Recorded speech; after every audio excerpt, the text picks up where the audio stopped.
Alright,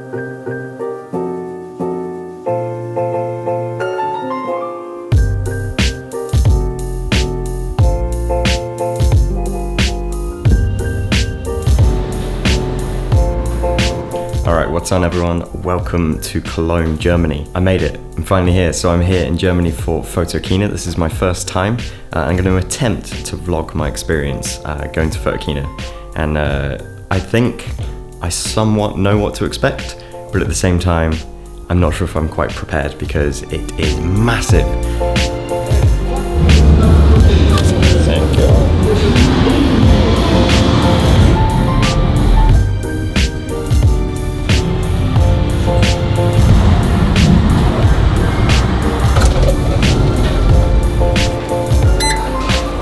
Welcome to Photokina. So Photokina is kind of the largest camera event in the world, pretty much. Now, it used to run every 2 years, but as of next year, it is running every year from May onwards. So it's currently September, and yeah, like I said, this is my first time here. The only other big sort of camera expo that I've been to before was the photography show in the UK. I did film some bits from that earlier last year, but from what I've been told is the size of the hall at the photography show is potentially the size of like one of the areas for Photokina, so I'm expecting something huge. Right, let's go and have a wander. Yeah, there's a lot to see. So I think I'm just going to keep these quite raw, just kind of like show little bits that I'm looking at and what's kind of interesting and what's happening, and yeah, we'll see how it goes. Not gonna lie, I am really lost. I think it's this way. Found something familiar, that'll do. Alright, so I think I've eventually found one of the main halls, and lo and behold, straight up it's Fujifilm, so happy for that. Alright, so the way that these shows kind of work is that there are huge halls with pretty much all the main sort of camera brands, as well as loads and loads of little accessory companies, just pretty much the whole industry, and they all set up these different areas. Pretty much the bigger the brand, the bigger the area they have, and then they have their own stages, their own sort of like demo areas, so you can see loads of gear, pretty much their whole portfolio of equipment that's available, as well as live demos of things, workshops and stages of, you know, talks and all sorts, but this is where Photokina is kind of really special. So a lot of the camera companies use this time and the fact that the industry is all together and the press are all here to announce new equipment. So there's been quite a lot of heat in the industry lately with new releases and stuff. So I'm going to try and get my hands on a few things. Last night I did see the GFX 50R. That's a new mirrorless medium format rangefinder style from Fujifilm. So I'm just going to kind of point my camera and just show what we're looking at, and so hopefully you can piece that all together and yeah, seemingly make sense of it all. Just had a little play around with the new Fuji 200mm f2. That lens is a beast. That is a solid unit. That is huge. Of course, f2 makes it physically large, but man, that is such a lens. Yeah, they've also got a little window with you know, pretty much all the cameras and lenses that they've currently got on. I think I'm going to be saying this a lot today, but there is a lot of gear about, and I'm now just walking into the Sigma area. Hopefully we can see some of the new stuff and see what was potentially mentioned and announced yesterday with the partnership with Panasonic and Leica. Alright, so we got this cine set up here from Sigma on a few C200s and some red cameras, and I think that's a Kinefinity. Oh no, it's a Panasonic Varicam. Look at the bulbous on that. Oh my god. We got softboxes, lights, all sorts going on here. Got demos of Capture One going on here. I've never actually properly used it, so I'm not sure how it works, but I'm interested to try it. Leaving one hall and entering another. I've now hopped over into another hall. We got more talks going on. This one is kind of has a different vibe to it already. It's a lot darker. It's definitely not as busy. And yeah, there's some talk happening. I don't understand what's going on. It's all in German, yeah. Just been checking out this little Tentacle thing. It's a timecode sync for multi-cameras. Did a little demo. I am very, very thoroughly impressed with this. It's such a neat little thing to get all your cameras in sync. Perfect. So with their proprietary software, we're then able to literally drop all of the files in and then because all the time codes were synced automatically, everything's just on a timeline in order, in place with the audio, multicam setup, and then export it to Premiere, and you can continue editing. It's amazing. I'm sure there are big things like this for the industry, but for little old me, this is very useful. Cine lenses always look beautiful. I seem to have stumbled upon the big Sony setup, so let's go and take a look inside and see what's going on there, because Sony, of course, are one of the biggest brands within photography. They've not actually released or announced anything during this week, but I think it's pretty rumored that there will be some stuff in October. But let's have a look anyway. Bit of an event happening over here. I think there's like a studio setup with either some dust or some paint flying around and a lot of strobes. That's pretty cool. This looks cool. I've never seen this before. There's a little grip for vlogging for the RX100. But interestingly, there's a little record button and a zoom. Very cool. So apparently this little grip will also work with any camera that uses this USB connector. The cable is fixed in there, so you're not able to replace the cable. But if that does work, that is pretty impressive. I like that a lot. Unfortunately, this GH5 is USB-C, so I can't actually test it. But let's hope that her word is correct and that you can use it with any camera. That is very cool.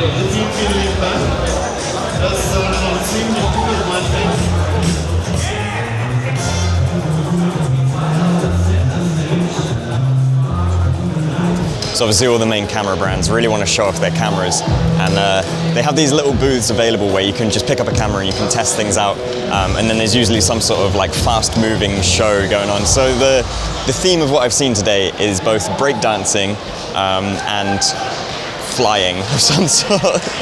There are all sorts of acrobatics and things flying around, but yeah, typical breakdancing, because that not only is it energetic and quite cool to watch, there is of course music that draws people in and makes you go and look at it. So there's a lot of testing going on with the eye autofocus, and impressively it is working on the dancers as they're still moving.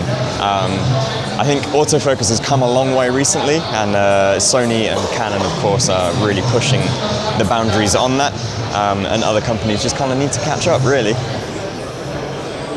So this is testing the Sennheiser MKE-400. I've never actually used this mic before, and for comparison I've also got the Rode VideoMic Pro Plus that I can just switch between the two.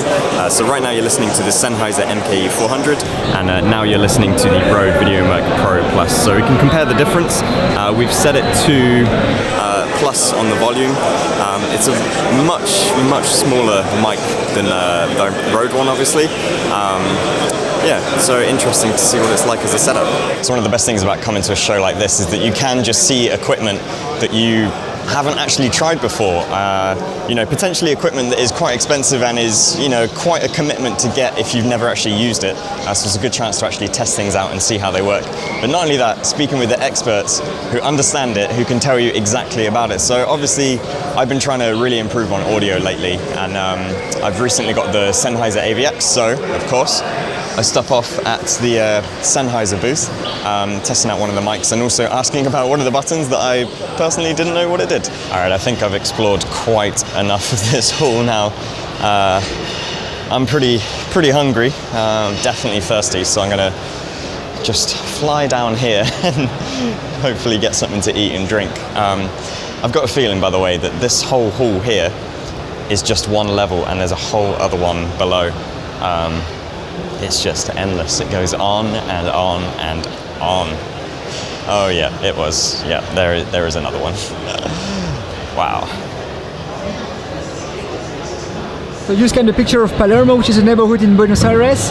You scan it, and you have the video of Palermo starting. And it's like, this picture is one of the first frames of the videos. So as I start coming down the stairs, immediately a guy just kind of like picks me out and is like, hey, can I show you something? I was like, sure, all right. And it shows me through this thing called Frame Alive. And it is essentially a QR code, but using a photo rather than an actual ugly looking barcode thing. And what's amazing about that is that you can essentially have a photo or a still frame from a video that then scans and then starts to play a video. So for example, when I start selling prints, it would be cool if I could then link that up to the videos of where I actually captured those prints. And you know, you could maybe have it hanging on your wall, and if you want to watch the vlog again, just scan that photo, boom, video starts playing. How amazing is that? All right, let's now stop by my friends at Synology.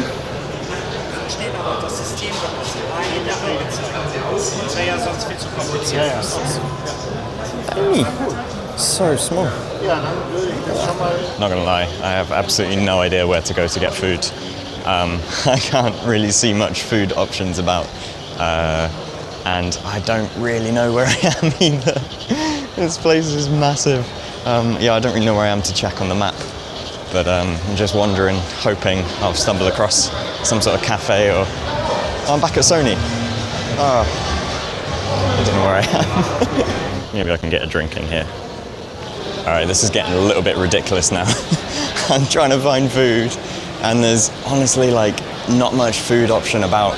And of course I'm walking through and there are all these brands that I want to see, but I'm having to like walk through with blinkers because I know I'll get distracted for like an hour or so, and then I'll really have a funny turn and I'll probably faint or something. But yeah, I've just seen, there's the Leica stand over there. I've just walked through Canon, Panasonic around the corner, and seeing all these cameras, but no fucking meals. I'm just... You probably just saw this in the background as I was walking past. This is all we got. Not much stuff. There are 4 left. Queue of about 6. I feel pretty bad, but also kind of lucky. I got the last meat bun that was left, and there was still a line behind me. I was trying to like count it in front. There was like 6 people in front of me, but only 4 meat buns left. And managed to get the last one. So I can finally sit down. There's another thing there's a shortage of here. There's no seats. No seats. Where am I supposed to sit? I'm feeling much more refreshed now. So that quick sandwich break ended up being a little bit longer than quick. I was sat down for like an hour, I think. I think when I sat down, I realized I wasn't going to get up for a while. Anyway, now I'm in this hall again, and I'm going to check out some of the other brands that I walked past earlier. So we've got Leica over here. I can see Nikon ahead, said that weirdly. You can see Nikon ahead. Canon, we're just around the corner, and then Panasonic over here as well. So now I'm finally going to go and have a look and see some of these new cameras. First up, Leica. Let's have a look. Just had a grip of the Leica S3. Now that is a big camera.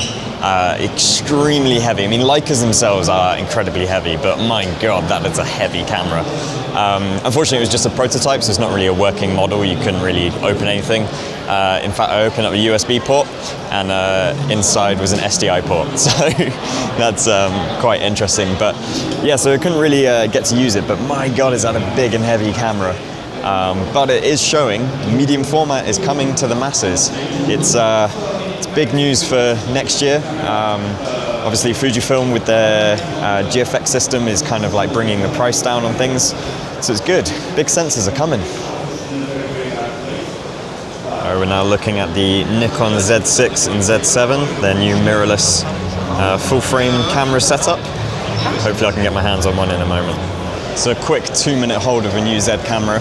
My first and like very initial impressions of it, obviously again it's in demo mode, so I couldn't really do too much with it, but it did feel like a solid photography camera. I actually rate it higher than the EOS R from when I first held that.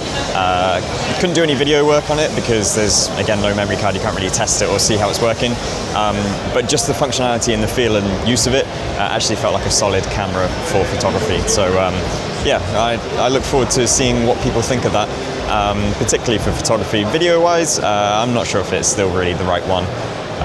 But, oh my God, what is this? What? We've got some sort of robot setup going on here.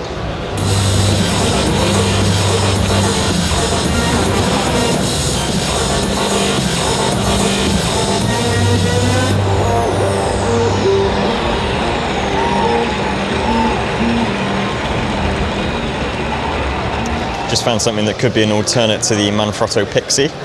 So it's a small little tripod grip.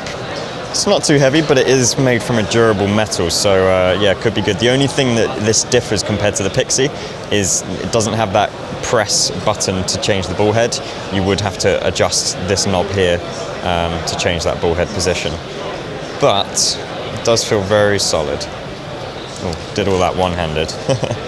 Just had a quick stop into Manfrotto. They appear to have released some new bags, I didn't realise. Their new Pro Roller series, little sort of carry-on suitcase size, looks really good. Even as a suitcase it looks good, because you can easily take out the little camera dividers inside. So if you are travelling without camera gear, you've got yourself a nice little suitcase. I mean, as far as suitcases go, it looks good.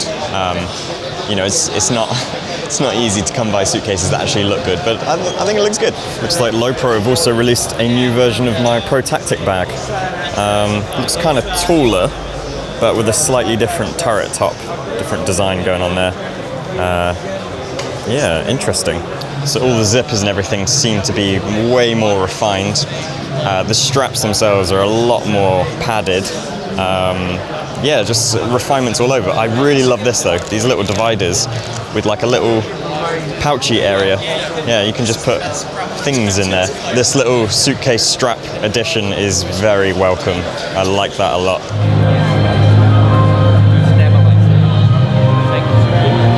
So, any questions? Now hopped over to Panasonic Lumix and going to hopefully try and get my hands on a S1 or at least C1, which was announced yesterday, but also take a note behind. You can definitely tell where they're looking to go in the future with more resolution. Obviously the Olympics coming up in 2020, that is always a big technology advancement for cameras, and they are promising 8K in consumer grade, well I guess maybe not consumer grade, but let's call them over-the-counter cameras. Found the S1, but unfortunately it's behind a glass cabinet, so I can't actually see it or pick it up. Now I should mention that this is still a prototype. They've just announced kind of what it is and what their key specs are that they want it to achieve, but I think there will probably still be some design changes, or rather I hope so, because one of the things I've noticed is the screen looks to be a tilty screen rather than a flippy screen. So although you can ask for everything and they seemingly throw it, there's always one that gets lost. In this case, I think it's the screen.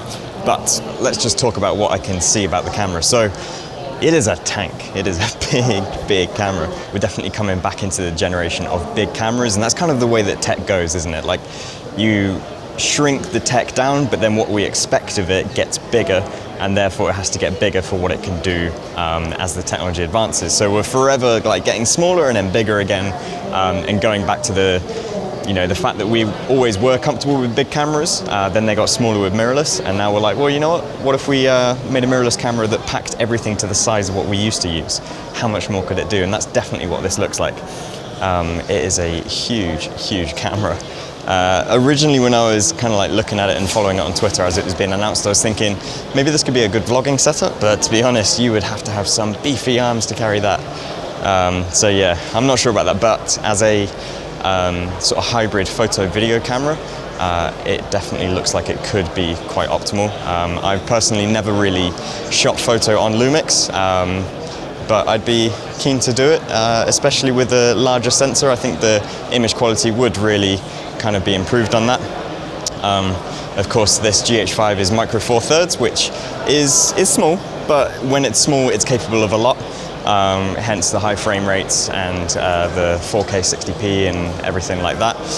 But now that they're saying they can do it in full frame, well, why the hell not? By the way, I'm going to leave a link in the description to my friend's channel, Rich Sibley, Photo Gear News. I think he managed to get his hands on the S1. He was telling me yesterday that he sort of found a 10 minutes in between when they were changing the cabinet or something. So he did get a feel of it and everything. So if you do want to see it, then go and check out his channel and do subscribe as well. He's got some great videos on there, including an interview that we did back in March at the photography show. That was when I first met him, and we've since been hanging out in Cologne this week. All right, I think this is the final of the big cameras. Let's have a look what Canon are up to. So for the new EOS R, they've actually got a queuing system where you can just go and get a hands-on and a one-on-one with a Canon representative. No, I'm not going to do that because obviously I've seen the EOS R already. In fact, I've already made a video about that, so I'm going to link that up in the corner. as well as in the description. So one thing I will mention about the Canon stand here at Photokina is by far the best lit in terms of seeing the products. It's obviously very dark in here. The branding in here is quite kind of controlled and tame. I quite like it. But the way that the products are actually lit is very even, focuses like a spotlight very nicely. So many other stands that I've been to today, the lighting's been incredibly harsh and like kind of poorly positioned. Canon seem to have definitely nailed that. So that's an interesting takeaway from this. But yeah, if you do want to see more about the EOS R, then do check out that video I've already made previously from when it was launched a couple of weeks back. In comparison to the other brands today, Canon have opted not to hire someone like a breakdancer, but instead have this rather effective like silk cloth or something being blown around using what looks to be like a floor fan over a very, very thin mesh. It's really quite effective. Yeah, it's quite cool. I think there's like a fan underneath or something, and it's just blowing this silk sort of scarf. It's a rather big scarf, to be honest.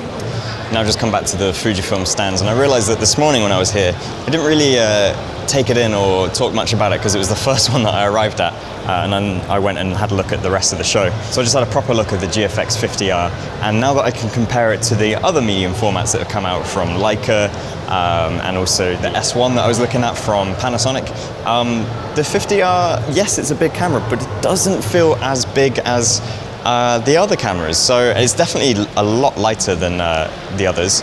Kind of think of it as like an X Pro 2 on steroids. It's like a bigger, beefier version of an X Pro 2. And it's similar to a Fujifilm, a film medium format camera that I've seen recently. I forget the name and the model of it, and kind of playing around with that, and it feels like a direct version of that, but now digital. So that's kind of cool, and it's great to be able to pick up a new camera and be able to use it almost immediately. Like, it just makes sense. All of the dials, all of the functions are identical pretty much to other Fujifilm cameras. So it's just a bigger version. That's kind of all it is. And with that, of course, comes extra quality in different styles. So it's great for studio, it's great for portraiture. Probably wouldn't suit my street sort of style of things, the urban things, but it's definitely a step in the right direction for the future in terms of the way that technology is going. So, as I mentioned earlier today, things are just getting bigger, but with that comes quality and so much more. So this has been a pretty impressive day. I'm amazed how much I've managed to get around. It is a huge space. I know there's still a lot that I haven't seen, but I am here for the next few days, and I'll hopefully go and see those. So some brands, things like Atomos, I know they're here. I'm wondering if Wacom are here, and maybe Adobe. So I know this has been a long video, but I hope it's been enjoyable, and yeah.